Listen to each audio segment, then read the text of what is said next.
All right, let's discuss these latest developments now with Barbara Slavin, who's a distinguished fellow at the Stimson Center and a specialist on U.S. foreign policy and Iran. She's in Washington, D.C. Thank you so much for your time again, Barbara.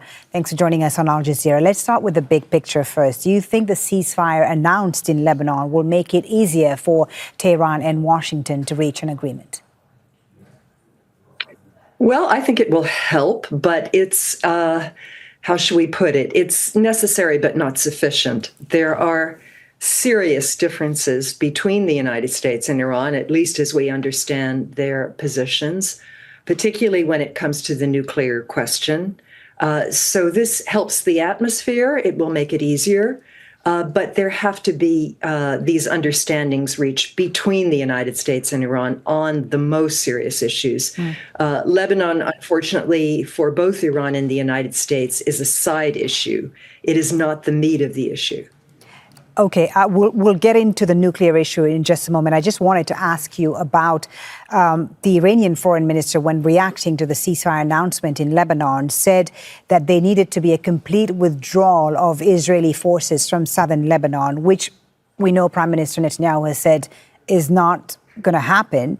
Do you think that could complicate things on the Iran-Washington front? I don't think so. I think that Iran understands that the Israelis are not going anywhere.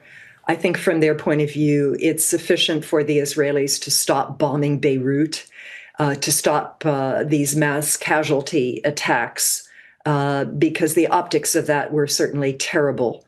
But I think the Iranians understand that the Israelis intend to remain in southern Lebanon for quite some time. All right, Barbara, let's now talk about the nuclear issue, because this, of course, is one of the big sticking points. President Trump, when speaking to reporters earlier outside the White House, gave more details about the negotiations with Iran in relation to the nuclear issue. Let's listen to what he has to say, and I'll ask you about it right after that.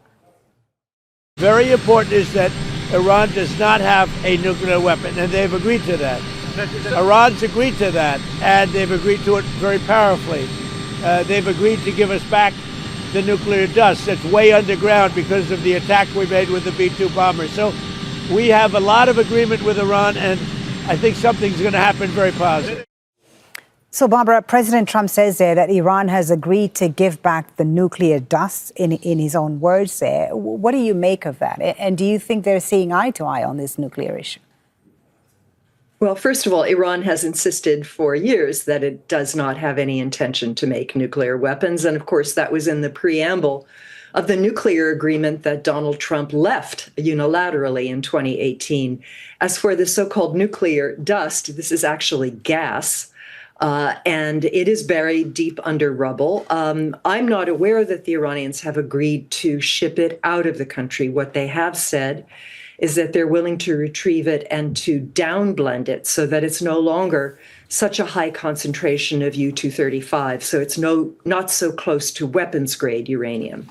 If there's some new understanding about actually, exporting this material, that would be a major concession on the part of the Iranians. All right, Barbara, let's get the view now from Tehran. Joining us is Abbas Aslani, a senior research fellow at the Center for Middle East Strategic Studies. Abbas, your reaction to what President Trump has said earlier this evening, that Iran has agreed to almost everything, including not having a nuclear weapon. Is that the case?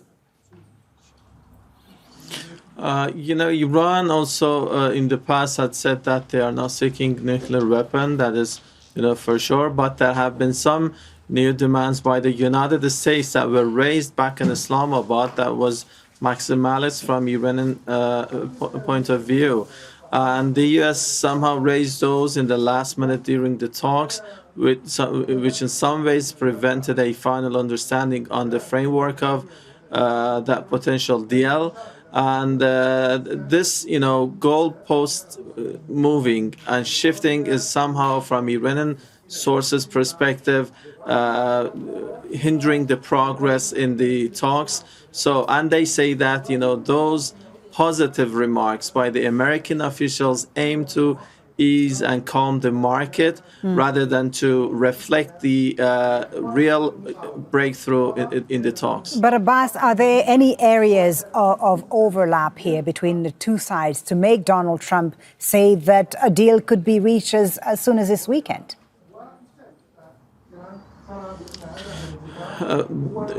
There has been discussions, but sometimes we see political shifting from the U.S. side, but they have made progress, including in the nuclear issue to some extent, as well as Strait of Hormuz and other issues like the cessation of the hostilities or when it comes to the lifting of the sanctions.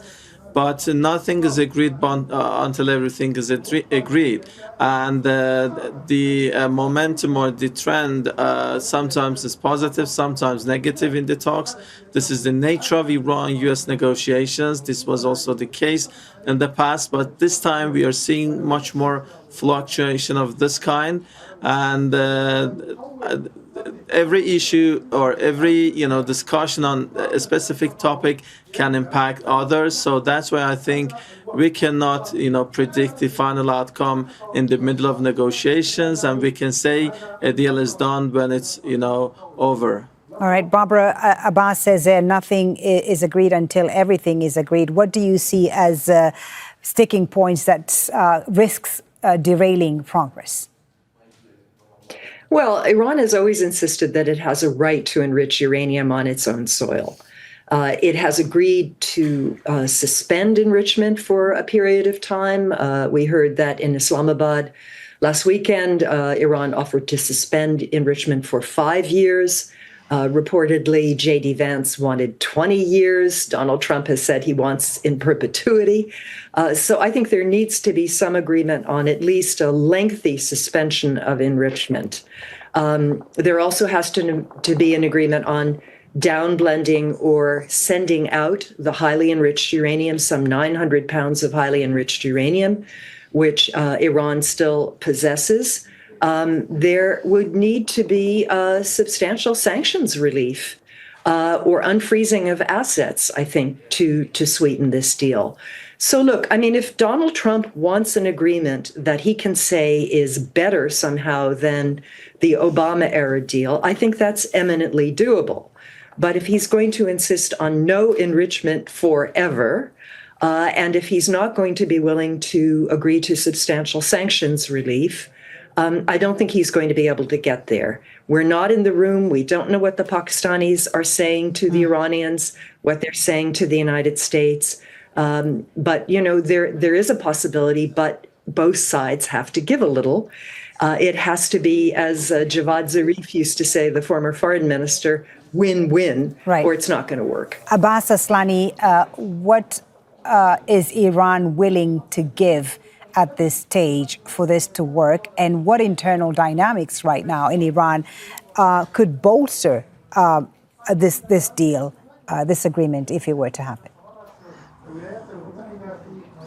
The internal dynamics in the country is not in a way to somehow contribute to the process, because some elites or average citizens or population are may not be supporting those talks, because they are saying that every time that there has been negotiations, and the United States and Israel have been attacking the country. Okay. This is not the whole society, but there is a major part of society who opposes those talks. But in the meantime, this is not meant to be an endless war. So that's why Iran is trying to somehow translate those, let's say, achievements in the ground into, let's say, long-term opportunities. And that's why we are seeing that those negotiations are taking place. Thank you. And I think that's important to take note, that if they can find a middle ground or not. Thank you both very much for that.